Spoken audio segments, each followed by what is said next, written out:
So welcome everyone to our second webinar as part of BioGeoSCAPES. Today we're doing a webinar focused on data management and information, and we're calling it part one.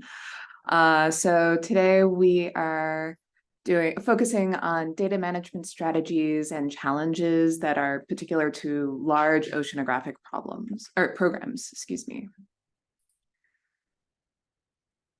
And for today's schedule, we're going to do a quick introduction. Hi, my name is Harriet Alexander. I should have said this at the beginning.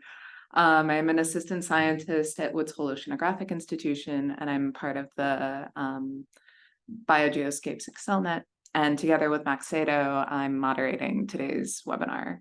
We're going to have a series of short introductory presentations by our panelists, who I'll introduce in a moment. And then around 11:45, we're going to do a series of polls that we have for the audience, and then a moderated panel discussion, including questions that you have from their talks.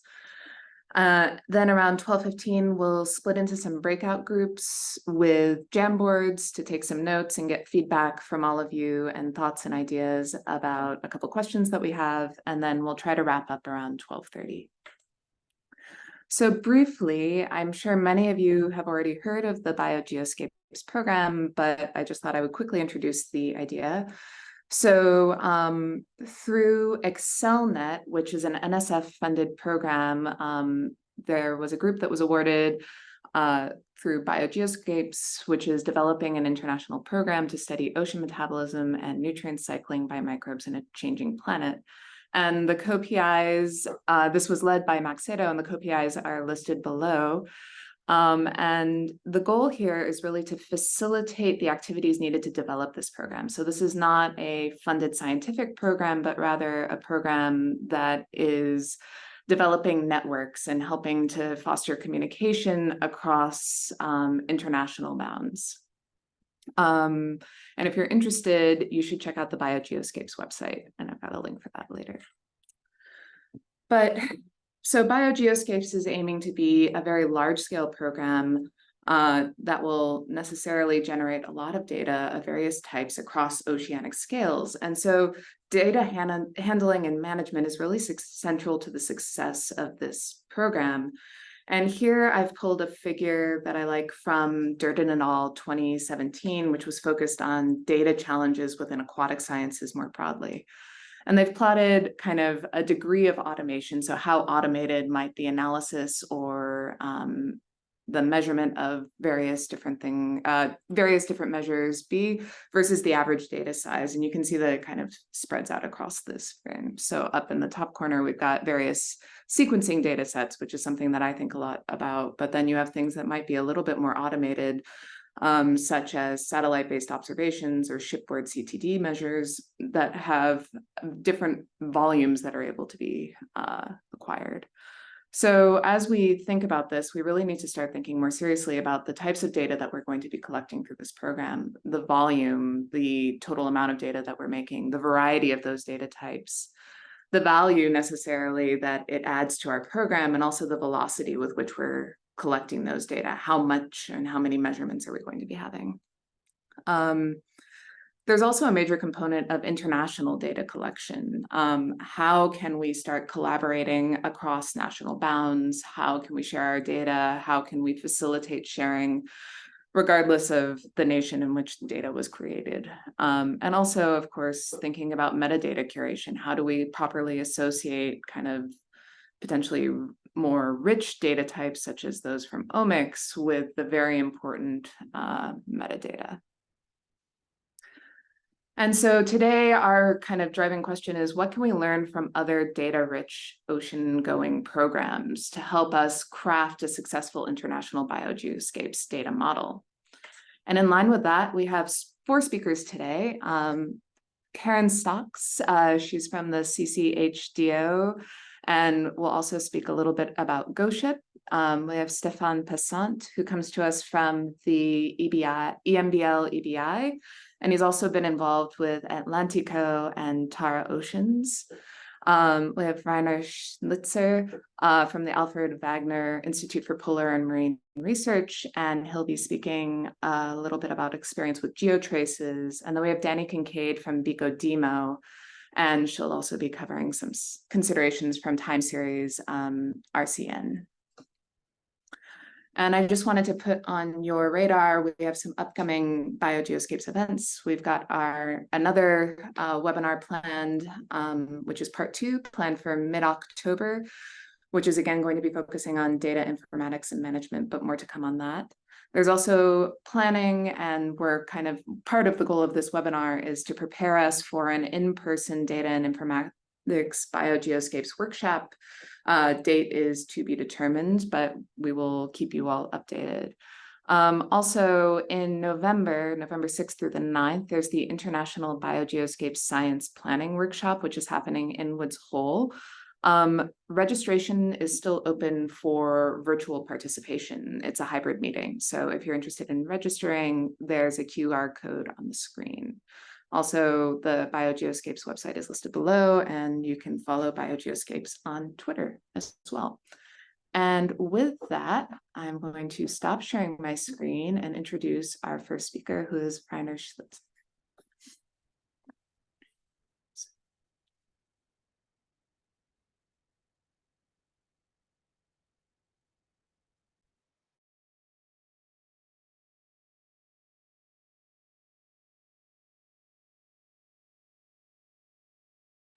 You'll need to unmute, Rainer. So can my screen be seen, everyone? Looks okay. great.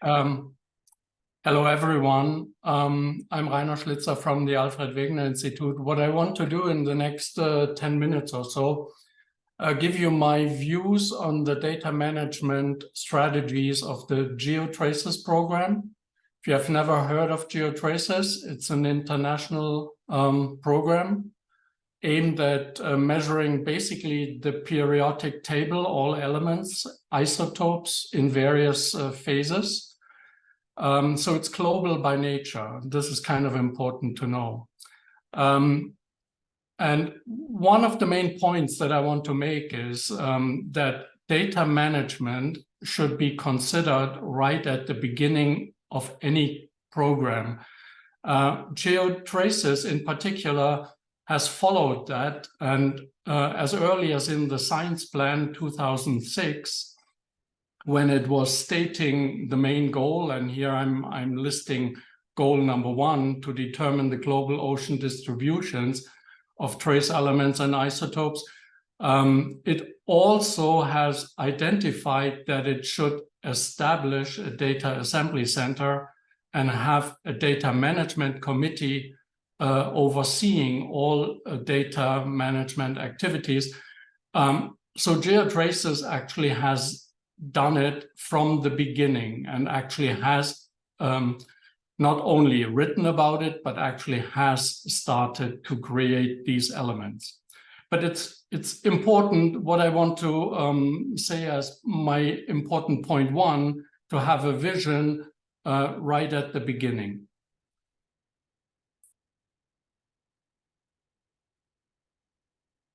So GeoTraces, expecting data from many countries and many laboratories in the world, has identified that an intercalibration is important. This per se is not necessarily a data management issue, but taking intercalibration serious has implications on the quality of the product that you eventually can reach. So GeoTraces has taken intercalibration very seriously. It has conducted cruises dedicated just for intercalibration prior to the program. It has organized sampling and distribution of reference samples. Crossover station analysis was common. It also has organized sample exchange between laboratories. All this overseen by a separate committee, the Standards and Intercalibration Committee.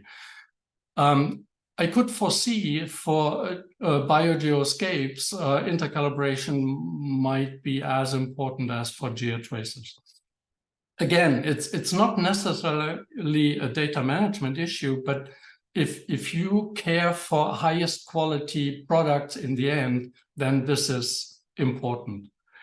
GeoTraces is measuring complicated stuff. And the scientists involved, they felt no existing parameter naming scheme existed, so they took it on themselves. And they created a hierarchical system. So they defined parameter groups and then the individual parameters.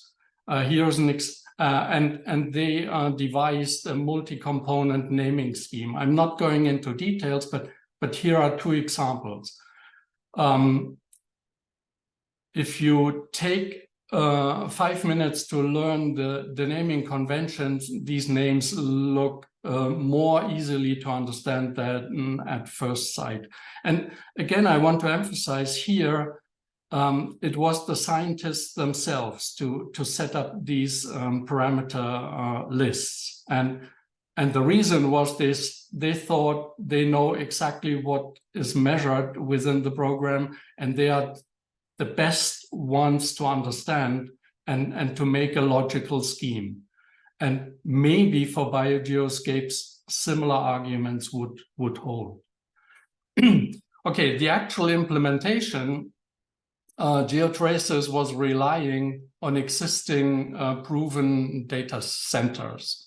For the GeoTraces Data Assembly Center, GDAC, we were choosing the British Oceanographic Data Center, but we also engaged with national data centers, PICODEMO, GeoDC, French data center, and one in the Netherlands. PICODEMO actually is present here today. Also, what was quite important was to maintain close communication between the project office, the IPO, and data producers on one side and the data centers on the other. And all this activity that was overseen by a separate committee, the Data Management Committee.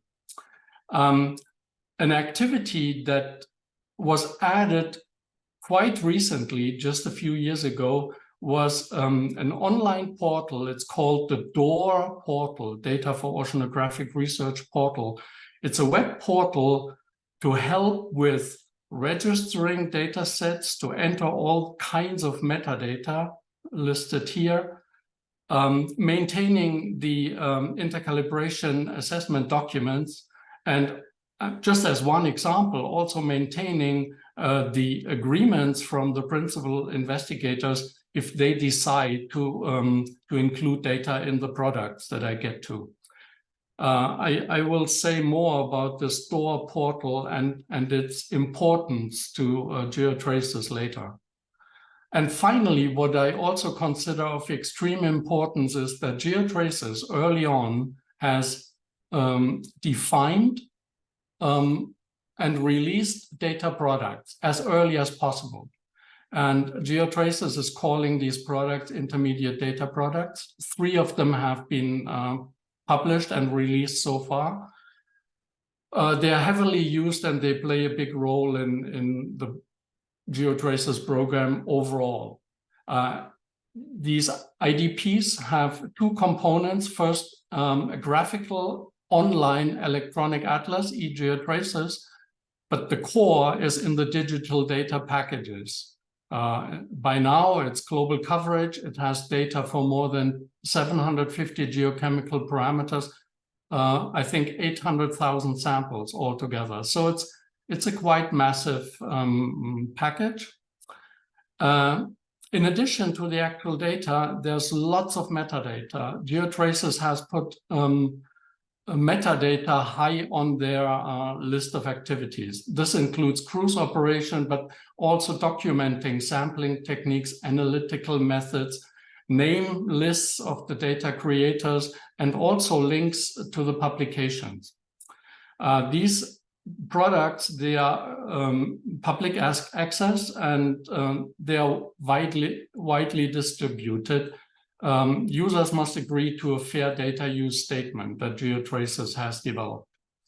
So let me summarize what I think are the most important points GeoTraces data management so far. So I really think data management has to begin from the start.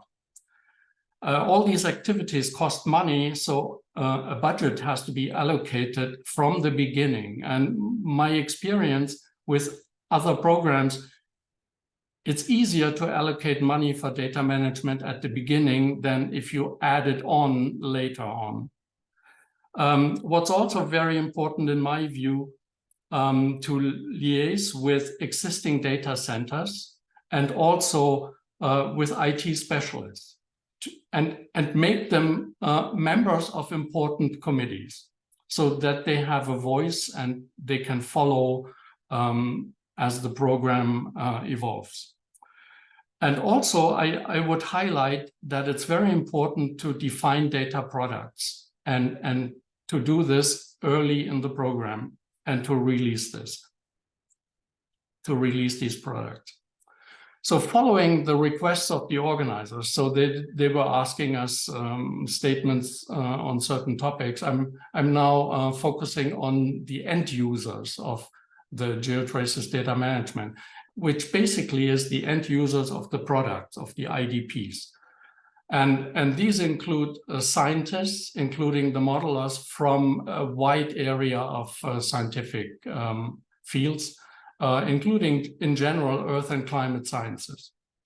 But we also early on tried to reach out to, well, not only geochemistry, but also biology and physics. Another audience are students, teachers, but also less scientific people, but involved in science policy, representatives. We also believe that some of the products are easy enough to understand for interested general public people. And this is especially true for the eGeoTraces Atlas, which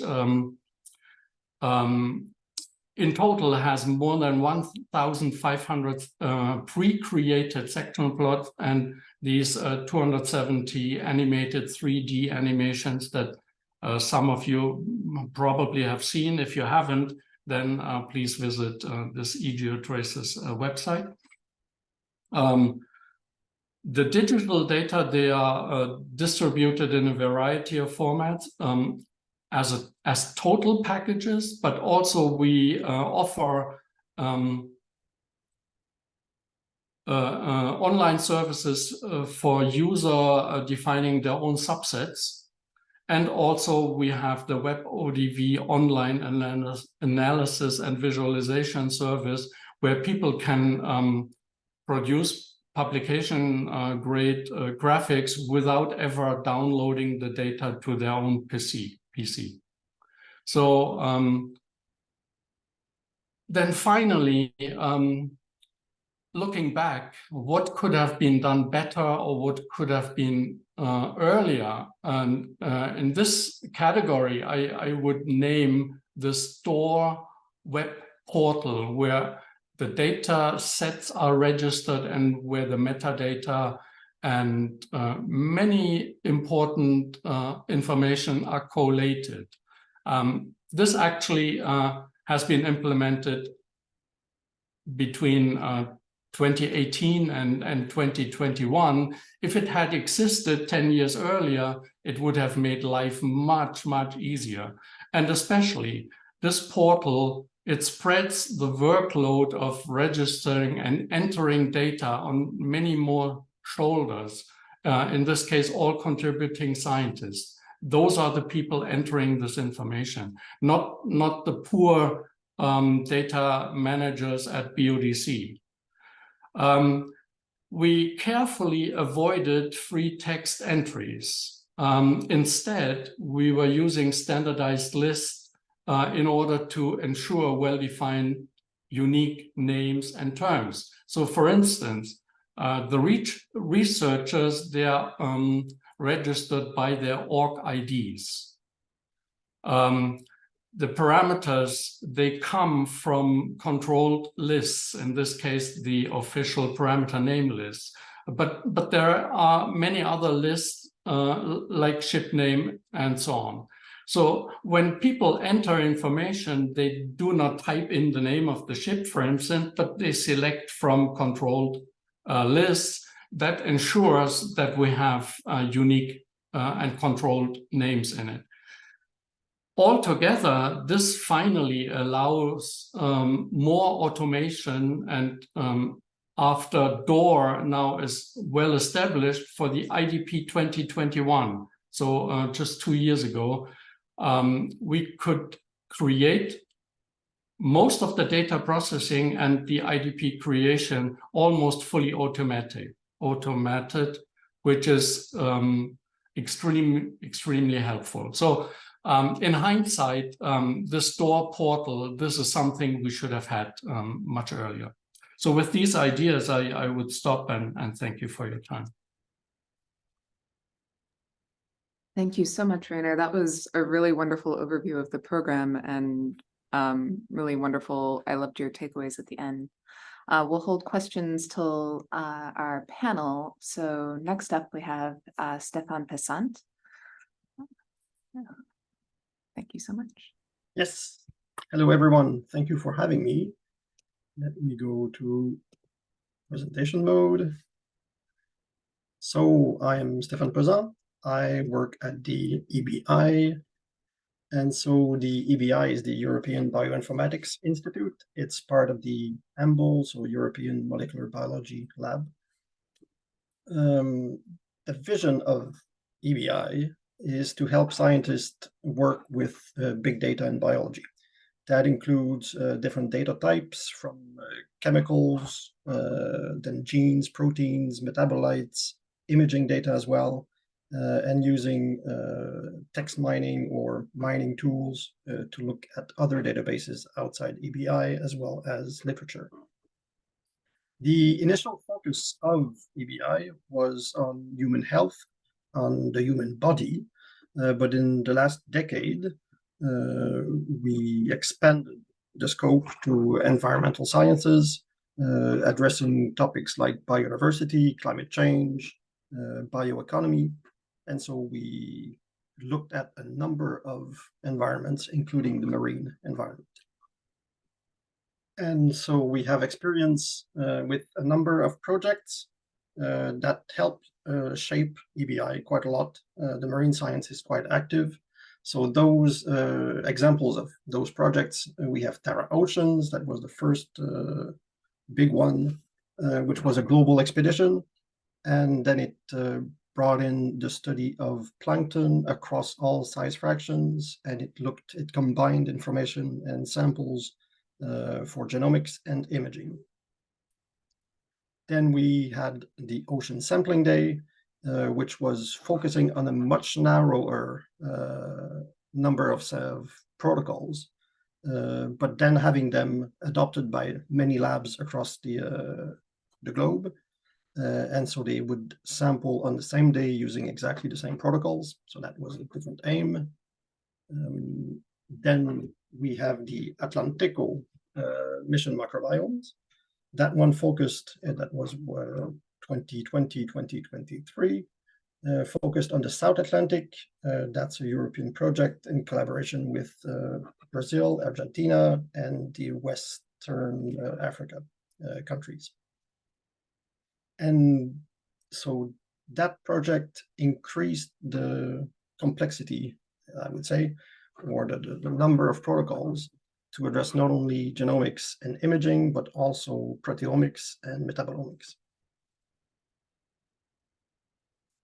Then the last project, which is still ongoing, is TREC, Traversing European Coastlines. And that one has the full scope of protocols that we had in mission microbiomes, but it also samples land, rivers, and the open ocean. So it's traversing the coastlines in terms of ecosystems. So all those programs have been and will be using the EBI data model to submit to archive and use the data. That model is structured in three big types of data: the data objects themselves, so the data files, and then the metadata that covers the provenance of the samples and the methods used to analyze them and to collect them. And there's also the ownership component, looking at who did the work. And it also captures the open access process. What I do today, I work mainly on the sample component, and that's what I want to focus on today. So in Atlantico, we work on a system of base and derived protocols. So still we work on the microbiome, on plankton. So the protocols are defined with different targets. So we separate, we have different protocols by size fraction. Also for the different types of analyses, that what I'm showing there is for genomics, but we have similar protocols with the same size fractions for proteomics, metabolomics, imaging. Then we also have targets in terms of volume and time. That's filtration volume, filtration time. And these are defined based on the expected or the average concentration of organisms in the different size fractions, as well as the limits of the different types of analyses. And so these are, we define the base standard protocols, but we know that not everyone can reach those targets, either because of capacity or either because in the field you encounter situations where you cannot meet those targets. So in addition to those base protocols, we want to have, we're defining derived protocols where the different targets are not reached. So we have deviations from them, and that's documented. So that's the general approach of having a system of base and derived protocols. One important very basic task when you go in the field is to identify the samples, and we've been using unique sample identifiers that are registered at EBI at BioSamples, and they come as barcodes that we have on stickers so we stick one barcode on the physical sample, the tube or the petri dish or whatever they come in, and then you have a replicate barcode on a separate sticker that goes on a log sheet. We still use physical paper, plastic log sheets. We tried to have a digital log sheet system. Sometimes it works, but sometimes, very often, it doesn't. So we still keep, in any case, a physical paper log sheet. And on that log sheet, we have handwritten basic provenance metadata, and then each barcode on that log sheet is a sample, and depending on its position, the columns and the rows define the protocols. And then we also have fields to document the volume and the filtration time. If you reach the target, you simply tick. If there's a deviation, then you write it by hand. And that involves lots of manual curation.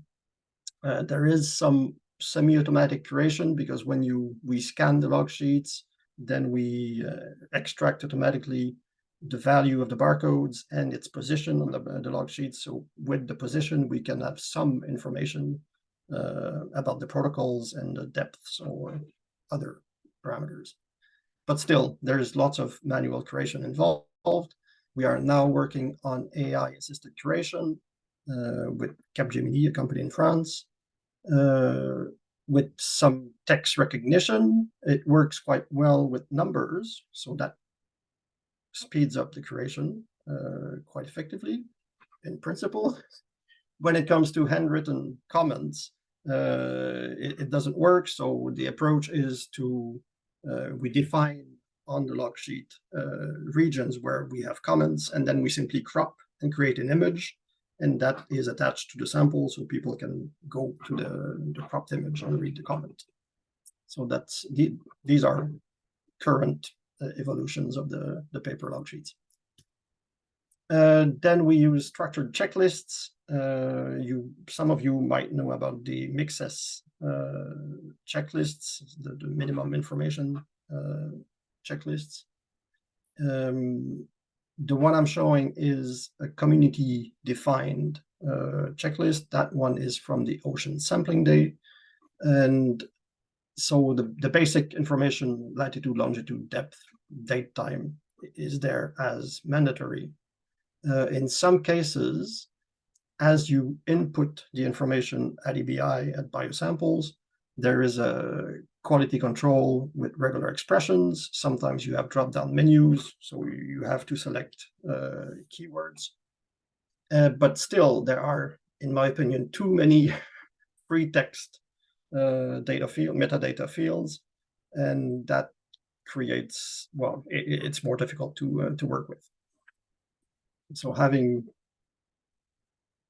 quality checked as you input the metadata is very helpful. Then looking at EBI workflows, and so you have two columns there: primary data with the archives and annotation of data with some analysis services. So EBI doesn't deal with environmental data, so we rely on other external databases, for example, EMONNet in Europe for the archive, and Copernicus services for the annotation and the processing of data products. Then for the samples, we use biosamples at EBI with the provenance, and then for genomics, proteomics, and metabolomics, we have ENA, Magnify, PRIDE for proteomics, and metabolites for metabolomics. So these are dedicated archives. They talk to each other as much as possible. We still need to tweak with that, but that's the goal. That all the archives and all the annotation services speak to biosamples, so that we can relate all the samples, and then that they speak across archives is to come. And we have the same for imaging with the BioImage Archive and Ecotaxa, which is an annotation service outside EBI. Then, yes, most recently this year, we've been developing together with Elixir, with the clearinghouse of Elixir, services where we generate additional context from information that we have at biosamples, and using environmental services, Copernicus or Marine Regions or others. And for example, generating for all samples that we have at EBI, with latitude, longitude at least, generating biome classification, that's Longhurst at the top, and at the bottom, these are the EEZ, so exclusive economic zones, so that we can assign sovereignty to different samples. And many, many more. With Copernicus, we can generate environmental parameters that are expected for the different position, depth, and date time. How am I going with time? Because I had 3 more slides that I removed. I think if you can go through them quickly, we are a little bit long, but not too bad. I'll do To hear your strengths and lessons learned. Yeah, I'll do that first, and then go very quickly on the other ones. So strengths and lessons learned. I would say set targets with standard protocols, and then be flexible. Allow for people to adapt, and when they do, make sure that they document everything that they adapt, and as much as possible assess the impacts of those changes in the protocols. And then archive metadata and data in permanent archives, that's the obvious one, but do it as early as possible. Deposit them in closed access if it's needed, and then progressively release them in open access. But by default, I would say that's what we do, but I would say you should, for the metadata, make it available almost immediately as soon as you have curated it, and make it open access so that people are aware that the samples exist and that the data is coming later. So these are the two main lessons, and I wanted to touch on adopting best practices. The usual way is that you have a consortium agreement, and in there are best practices, and that's signed by the legal office of your institute, and you never see, well, you don't necessarily see them. Joint ownership agreements are of basically the same situation, so they're legally binding, but not necessarily read by people who do the work. So we tried to move, that's the latest with Atlantico, move to individual commitments, which is not legally binding, but at least it's written in words that people can understand, and you make sure that everybody reads them. And these address exploitation. Well, we put rules and instructions about exploitation of results, open access, co-authorship, acknowledgements, and you can set a process by which people can notify the whole consortium about their intent, so that people can react. If there's a conflict, then you resolve it, and people are informed at the very beginning, at the submission of a paper, and at the publication, so that everybody knows what's going on with the data. With that, thank you. Thank you very much. That was a really interesting talk. We will keep moving right along. And next up, we have Danny Kincaid. Take it away, Danny. Thanks, Harriet. Let me see if I can get this going. There we go. Maybe you guys see that? I don't see anybody giving me a confirmation. Is that good? Yes. You see it? Okay, thanks. All right, thanks, Harriet. I am going to talk about the Biological and Chemical Oceanography Data Management Office, or BioGeoDemo. And before I even start, I want to just let you all know that I'm joined with a couple of my team members who have specific expertise or are point people for some time series partners that we have, and also our engagement with GeoTraces. So that was Shannon Rauch and Dana Gerlach. And we together can, when we get to questions, answer any questions you might have. Let's see. There we go. Just to give you guys a quick sort of heads up to what we were prompted to talk about and what I hopefully will touch base on, and I'll try and go really quickly and make up some time here. I'm going to describe BioGeoDemo, what the repository is and its operations, who our end users are, and how we facilitate understanding of the data that we serve to the public. What do we think our particular repository strengths are, and then some lessons learned or what we wish we could go back and do over. This is BioGeoDemo at a snapshot. So BioGeoDemo is funded primarily by the U.S. National Science Foundation, and we have been in existence since 2006. We're a very discipline-specific oceanographic open digital data repository. And we are funded to work primarily with the National Science Foundation awardees, but we also work with other individuals, from single investigators all the way up to large programs like GeoTraces, which we served as the US Data Assembly Center for that program, and among others. And we help those investigators organize, well document and describe their data, publish them, and then we ensure, because we are a funded project, we ensure that they are archived in a long-term archive, and they're redundantly archived both within our institutional library here at Woods Hole Oceanographic and also the National Centers for Environmental Information under US NOAA. And our repository at a snapshot looks a little like this. This gives you kind of an overview of BioGeoSCAPES, both data types, formats, and types of metadata that we collect. We're not, we don't go out and collect the data, obviously. We are working closely with investigators to help them describe. We open up files. We do some quality checking on geospatial bounds and temporal bounds and things like that. But we actually work with the oceanographers to arrive at a best representation of their data for sharing. So because oceanographic science is very heterogeneous, we end up with a lot of different data types that represent all the subdisciplines.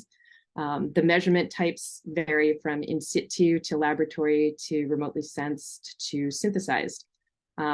We have scales from microbial to megafauna. We take all types of formats of data, and we take copious amounts of metadata. If we don't get it from the PIs, we will actually go out and seek it through their publications to annotate the data sets to increase understanding for reuse and peer review as well. So we strive to retain the community accepted terms, the local terms within a laboratory, and then we map those, as Reiner kind of alluded to authoritative known community vocabularies.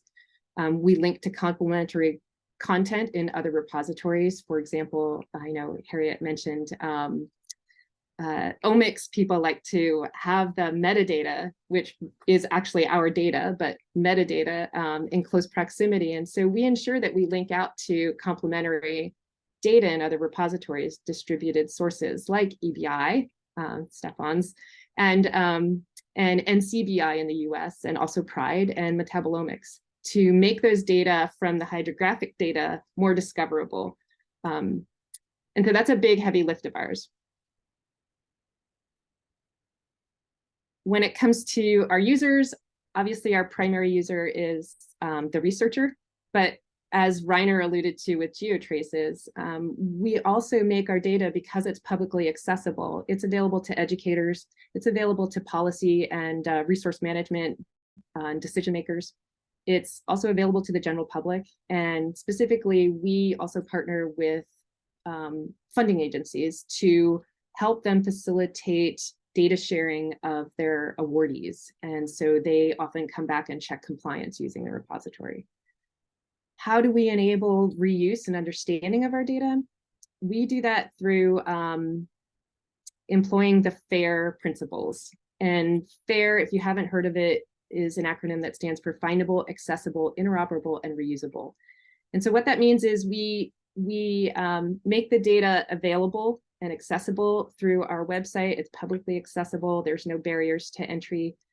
We document everything using common authoritative standards. For example, we'll use the ISO standards for a lot of our representation, not just in our metadata formats, but also in the observations themselves, like time. We also create compliant, non-proprietary representations of all the data, so that those data can be accessible and usable by the least common denominator of user. And then we make the data accessible in other formats that can be used in automated workflows. So one of the big pieces of FAIR, one of the big goals of FAIR, is to make data both findable, accessible, and reusable by humans, but also machines. So all of our data is discoverable by machines and accessible for automated workflows. We also apply licensing to our data, and we give our researchers DOIs. We link to their related publications. We make those data accessible for peer review of their scholarly publications, and we provide recommended citations so they can get recognition for their work.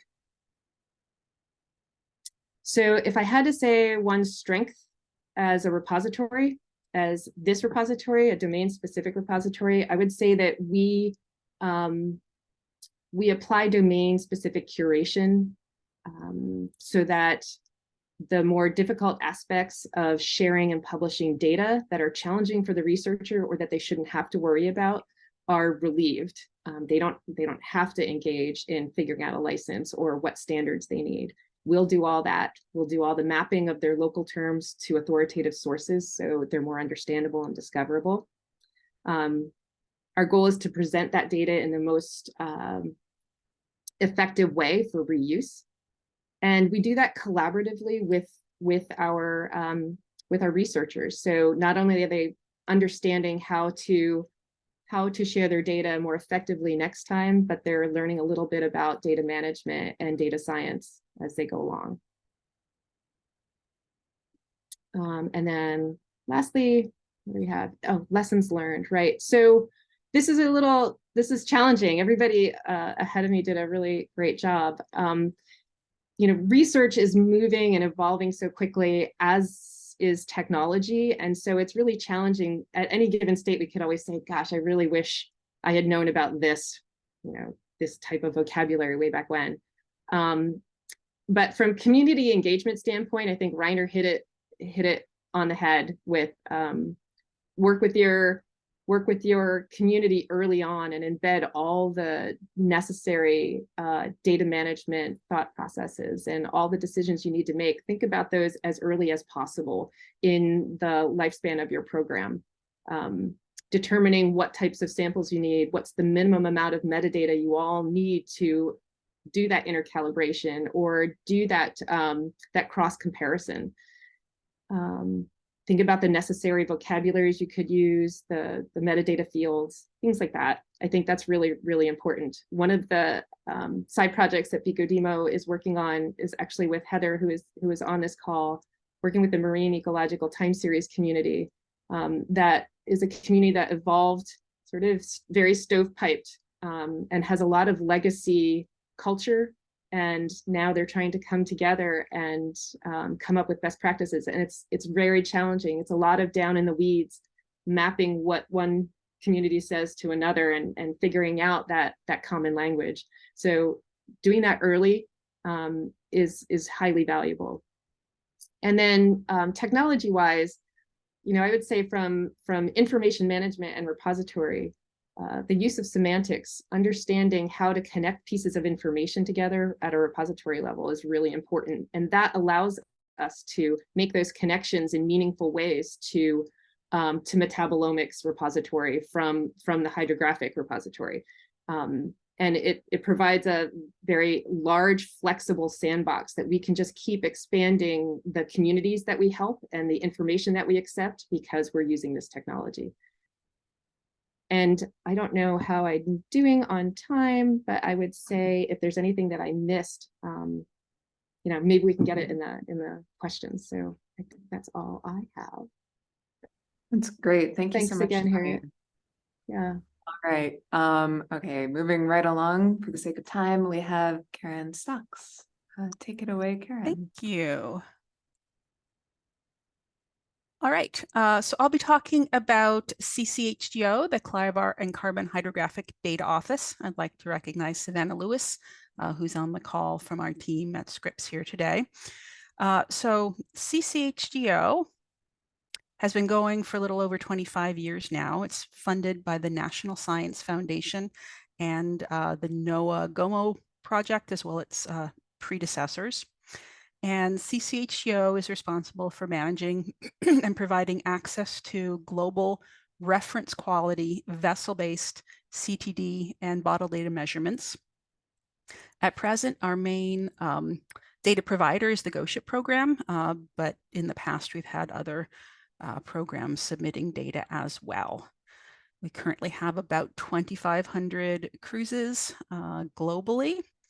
And as far as the actual data that's being submitted, GeoSCAPES organizes around 3 levels of measured parameters. So level 1 is the core. It's the highest priority data that are supposed to be collected on every GeoSCAPES cruise. The list there is just representative, it's not comprehensive. Then level 2 are those measurements that are highly desirable for groups to collect when possible. And then level 3 are defined as ancillary or opportunistic. And I'm showing this because I think it's a nice way to balance several needs. The interest in having standardization, that core set of measurements done the same way all over, with tractability, the fact that not every group, not every cruise can measure everything, and also allowing some innovation. That level 3 is where new instruments, new methods can start to be used. So CCHGO gets these data submitted from the scientist responsible for some particular parameter or parameter group from the cruise. We work with them to standardize the data. We accept data in any format that the scientist gives it to us. So we then work with them to understand it, to map the parameter names and other key terms to standard vocabularies. We do some basic checks of things like units and quality flags. We don't do scientific quality control, but we do those things. We then assemble all the data from a cruise, which comes in usually from quite a few different scientists, into a cruise data set that we provide in standard formats. And then we make that available through a set of different access and discovery points. Our end users are diverse, from scientists and science groups through programs and groups making climatologies and processed products. So we support those diverse end users with having multiple standard formats spanning very discipline-specific ones like the exchange text, which is something oceanographers use, to more broadly adopted standards like the CFNet CDF. And similarly, we also support different ways of accessing the data, you know, humans on a search portal, through APIs and whatnot. I think some of the strengths of CCHGO, some things that have worked for CCHGO as well as GoShip, is GoShip has defined data submission timelines. There's data due at 6 weeks, at 6 months, and at 2 years. And that's a nice way of balancing getting some data out to the community as quickly as possible with providing a little bit more time for others. I will say that there's work in just tracking what data are owed when, doing follow-up reminders and things like that. And that's something to allocate time for. We do have a comprehensive data history of everything that was done to a data set that's very easily accessible and human readable. We've got a clear mission and scope. Scope creep is a danger. People will come to you with orphan data sets, and it's important to know what your focus is. We've got in-house science experts as part of the team, people who work with the data that help us to know our users. We have, between GoShip and CCHGO, there's the separation between those collecting the data, and CCHGO is looking at and assessing the data. And I think that's pretty important. I think nobody's data is quite as clean or as self-described as they would like to hope. So that second set of eyes, I think, has been a good practice. We also work hard on outsourcing everything that we don't do well. We go to NCEI, as BioGeoSCAPES does, for that long-term archive. We've moved everything we have into the cloud, et cetera. So we partner so that we can focus on the actual data management we do best. Some things were changing. I don't know if 25 years ago we could have done these differently, but things if we started now, we do differently, is we're moving towards standard structured metadata. In the past, these sort of text cruise reports were what the scientist had and wanted. Now we're going to ACDD metadata, and we've got a little natural language processing project to extract metadata from those cruise reports. We are also working on raising data submission expectations on the scientists. You know, the idea of just give us whatever you have worked 25 years ago. But now I think it's recognized that scientists have a little bit more role and responsibilities. So we're working on guidelines and templates and submission tools, you know, voluntary, educational, we're taking those approaches, but we are trying to get a little bit more standardization of what's coming in. Moving towards DOIs, named Creative Commons data license, and with the other parts of the GoShip program, identifiers that span the pre-cruise planning through the post-cruise activities. Those have been different worlds to date, so it's been hard to connect that information up. So now we're working on having these identifiers that really do help us unite across the different GoShip data-related activities.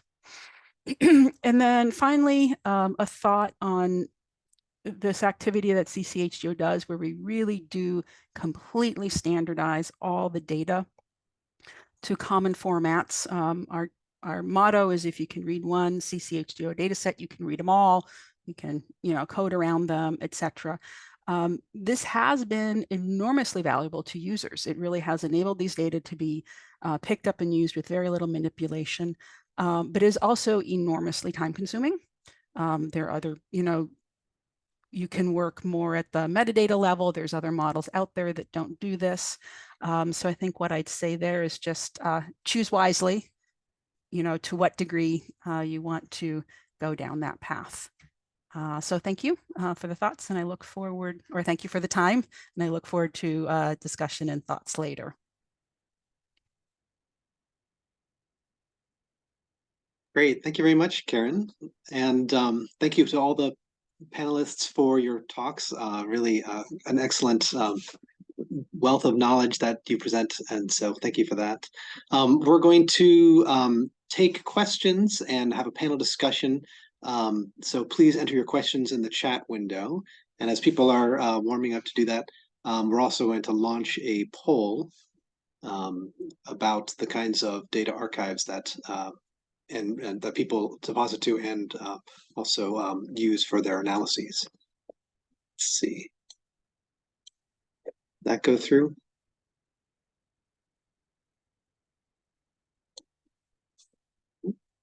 Hold on, maybe. Oh, there it is. Great. So there's a link in the chat for our Menti poll. Let me take a look at this. So you can spend a couple minutes, a minute or two, just typing in answers here.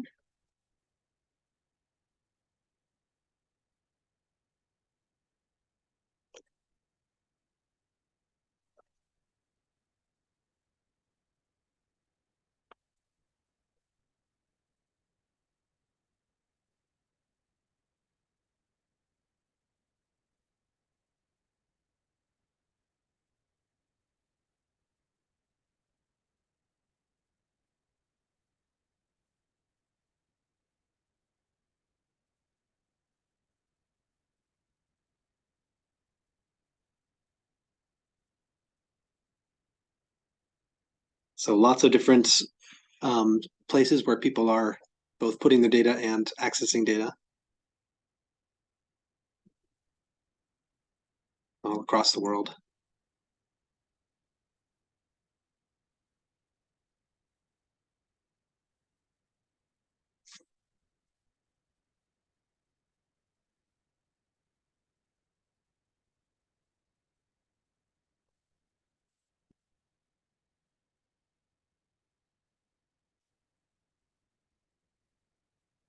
Looking good. Great. So feel free to put in questions. I encourage you all to put questions in the chat here.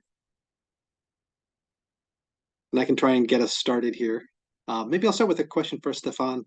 In terms of the challenges of omics data being a complex omic data type, do you have any sort of thoughts of how you would deal with multi-user, multinational consortium? I know within the projects you've worked on, you've had some control of the data that's coming in terms of being part of a coalition from the beginning. Have you thought much about what additional challenges BioGeoSCAPES might face? You mean about complexity of genomics data? You mean complexity in the data itself, or complexity in the different sources or different origins? The different origins mostly. Yep. Certainly the data is complex, but it's also, Yep. coming from many places.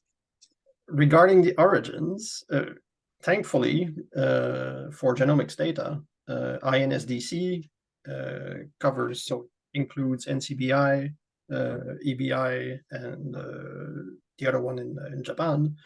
So wherever you deposit your genomic data, they get replicated in the 3 databases. So wherever you go to access, you see everything that's been deposited to INSDC.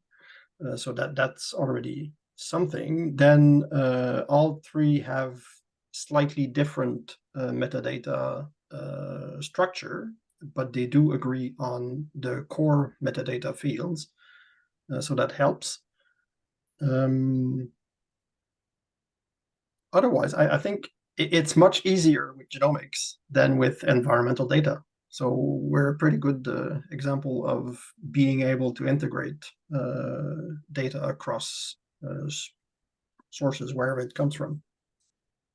That's a really interesting and surprising statement. Do you say it's easier because the data is all the same data type? Is that why you say that?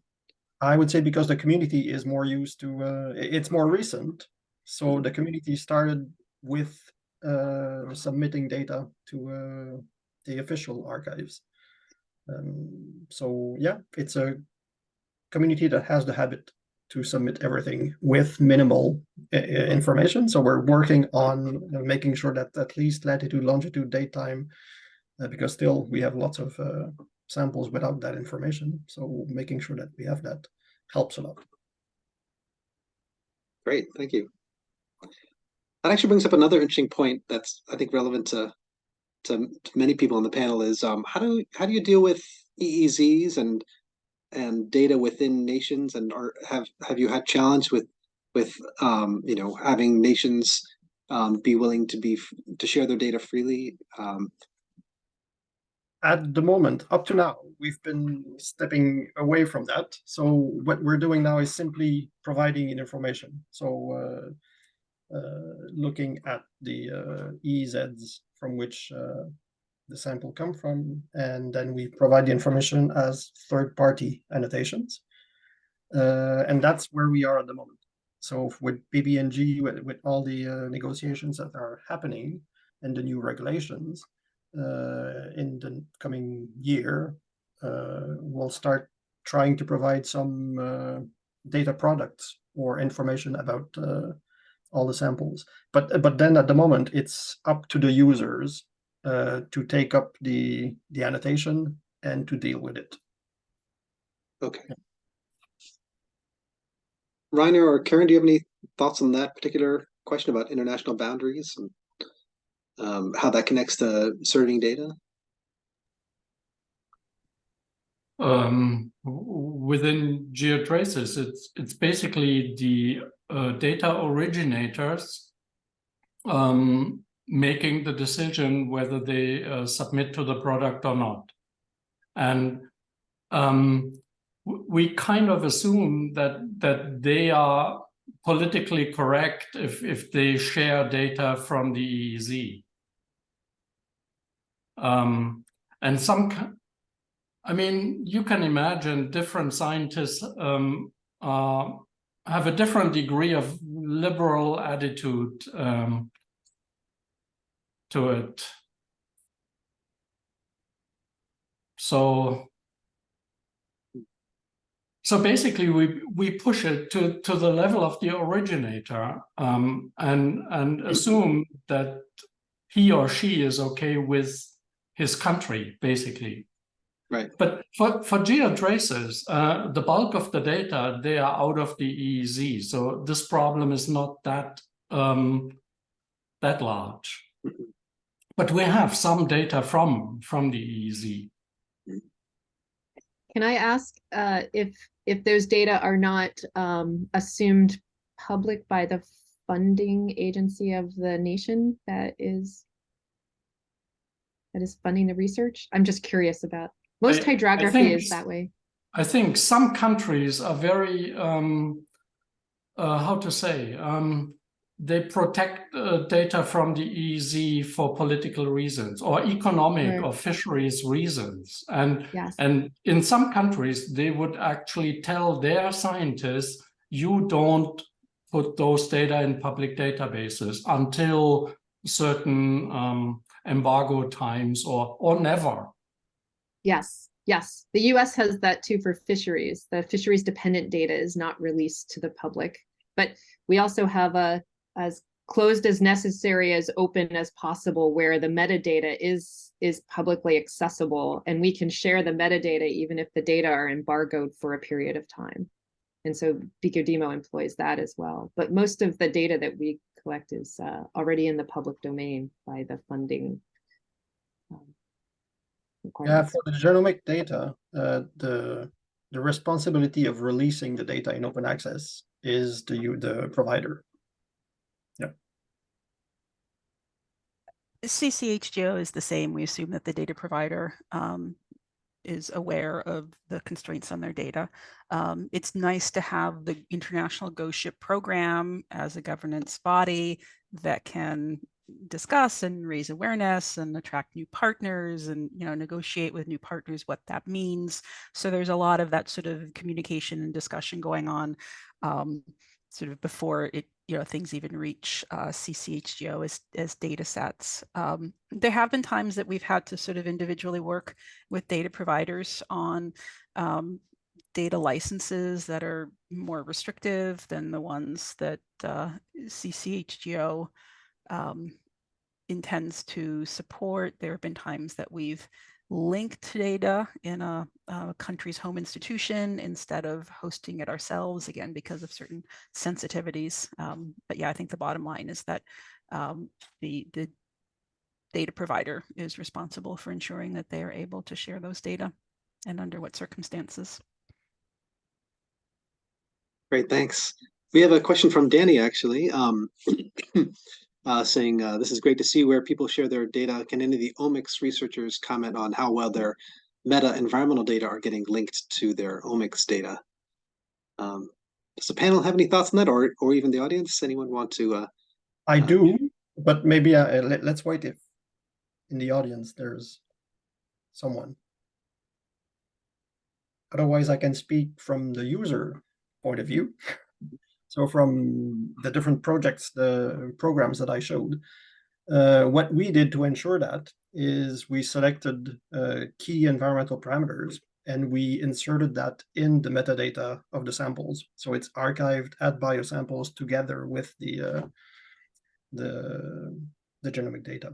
So that's how we managed to make it readily available. And we, in some cases, if a larger data set is available, with Terra Oceans, we used Pangea, then we had the link with the DOI to the data set in Pangea. Thanks, Stefan. Any other responses to that? Anyone in the audience want to chime in?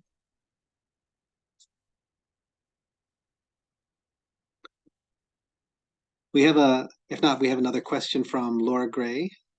What are some of the challenges involved with moving from text-based metadata submissions to more automated submissions, selecting from drop-down options, etc.?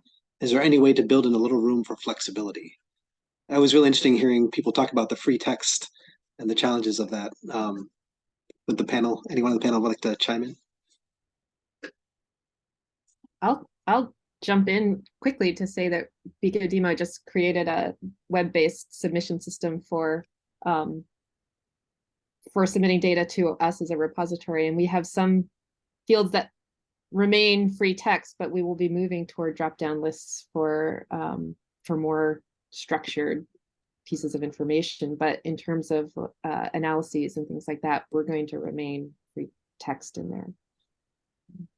I could add from the GeoTraces perspective, there are controlled lists, but they are not final. So people who do not find an entry that fits their what they want to enter, they can suggest. And then it goes to a person, and that person decides whether an existing term already exists for that case, or it will expand and extend the list. So the process of adding new terms, I would say it's controlled. From the user perspective, maybe it's cumbersome because he or she feels like there's somebody filtering what they are entering. But that, I think, is a necessary cost, because we definitely want to avoid different writings. I mean, the reason why GeoTraces has established DOOR is because the names of data creators, this is a very important metadata item in GeoTraces, because we want to recognize those people. Even the same person would write his or her name in different versions, different times. And that kills you if you want to automate, if you run most of the processing in software. Because if you just capitalize your last name, or if you just have the first letter of your first name rather than spelling out the first name, these are different people to a software. And it's a nightmare. So the push with DOOR was to control people, and actually we wanted to eliminate free text entry altogether. I'm not sure whether we have achieved it, but that was a goal. And the reason for it was allow software to do most of the work, to automate. If people make mistakes writing their own name, imagine the number of mistakes that you get when you ask them to describe the environment in which they sampled. So you get very different, a whole range of mistakes. And it's not just mistakes, it's just different versions. Yep. And then sometimes people marry and change their last name. Nightmare. So by moving to org IDs, we kind of circumvent. So we have org ID, the system deal with all these changes, but the ID will never change. Well, hopefully. The question was pointing to drop-down menus, and I sort of agree with the skepticism in there. So that's very useful if you do manual submissions. At EBI, most people tend to do programmatic submissions, and there a drop-down menu is not possible. So we tend to use ontologies. But even then they can make mistakes. But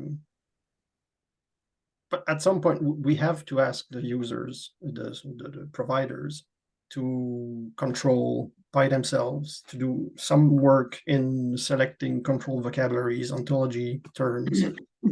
We have to go that way. I would add that it actually allows a little bit of freedom from worrying about that if the community can decide on the ontologies and the vocabularies to use. And from the data management side, I'll just add Reiner's example of org IDs. There's a lot of information to be gleaned, not just using org IDs as a persistent identifier that disambiguates who a person is, but that person can also annotate their org IDs with other information that allows repositories and information managers, data managers to pull in that information, like related publications to the data set that they're submitting. So there's a lot of flexibility inside constraining. That sounds like an oxymoron, but there's really a lot of value in that. Karen, go ahead.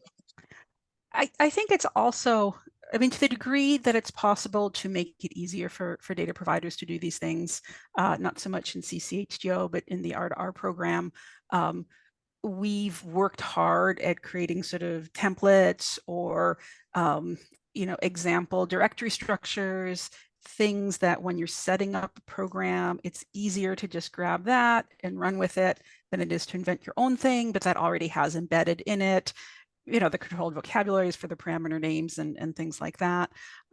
So if you can think about how to make it easier for your data providers to do these things, it's a win for everyone.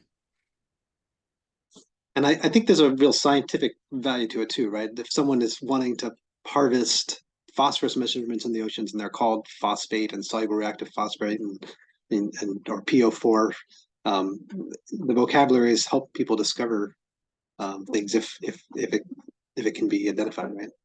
So it's worth the pain on the user end too.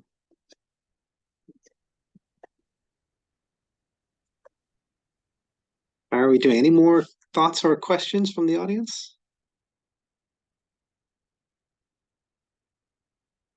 Oh, we've got a question here from Louis Demarge. I'm not sure if I'm pronouncing your name correctly. We've from IOC and UNESCO, we've talked about data discoverability and accessibility. What are the challenges or barriers in terms of data interoperability? How would you address these challenges? Anybody on the panel would like to respond to that? I think I'll go first. I think Reiner added a lot of really good examples of that, starting early in the community and deciding on what minimum amount of metadata you need to interpret the data that you're collecting and that you will be sharing as a community externally. I think there's no way to devalue the getting on the bandwagon early in terms of what vocabularies you will use and what methodologies you will use. This is one of the challenges of the time series communities right now that are steeped in methodologies and their own units and different ways of doing things for decades, and now they're trying to interoperate, and now everybody has to roll up their sleeves and try and figure out how they're going to compare the data together. So the earlier you can all decide on methods and units and what vocabularies you will use, regardless of what you call them locally, when you say temperature, what that means to a global community, deciding that early is really key. Among other services that the repositories can provide, I think that's one of the biggest. I think in addition, there are some other things that are challenging. One that really hasn't been addressed methodically is uncertainty. As you have different methods being used, what is the precision, what is the accuracy, what is the uncertainty in those measurements? I think there's very few data sets that actually have been able to capture that quantitatively. But if we are looking at bringing data sets together, aggregating them, that is important to know. So that's an area for future work. I think also really good methods documentation. As these new methods are developing and new instruments are developing, it can be really hard to know what is comparable and what's not. So having requirements for a methods publication, a system description that goes along when a program accepts a new sort of data type to be regularly sampled, that's important too, so people can understand what it is. Great, thank you both. Well, I think now might be a good time to transition to getting some more feedback from the community here. So I encourage you to all stay on and join in one of these groups. We're going to have a few small groups of 8 to 10 people or something like that. And let me show you, we're going to encourage everyone to put sticky notes onto Jamboards where we have 3 questions here that we would like people to think about and discuss for the next 15 minutes or so. And you can basically add a sticky note. Oops, where's this add sticky note button? I'm supposed to demonstrate this, but I'm failing myself. It's the 4th one down on the left with the little white square and lines. Got it. Thank you. Yep. And so you can add a sticky note like this, and then it can be dragged around and moved. And so we encourage people to just go ahead and, you don't need to wait for anyone. You can talk in a group and also just start adding sticky notes here. And then we'll collect these as documents and then save them as, output from the meeting here as well, and to get ideas for a future in-person workshop. Okay. So we'll do this and we'll reconvene in about 15 minutes just for a brief 1 or 2 minute closeout session. And thanks again to all the speakers. We'll see you shortly.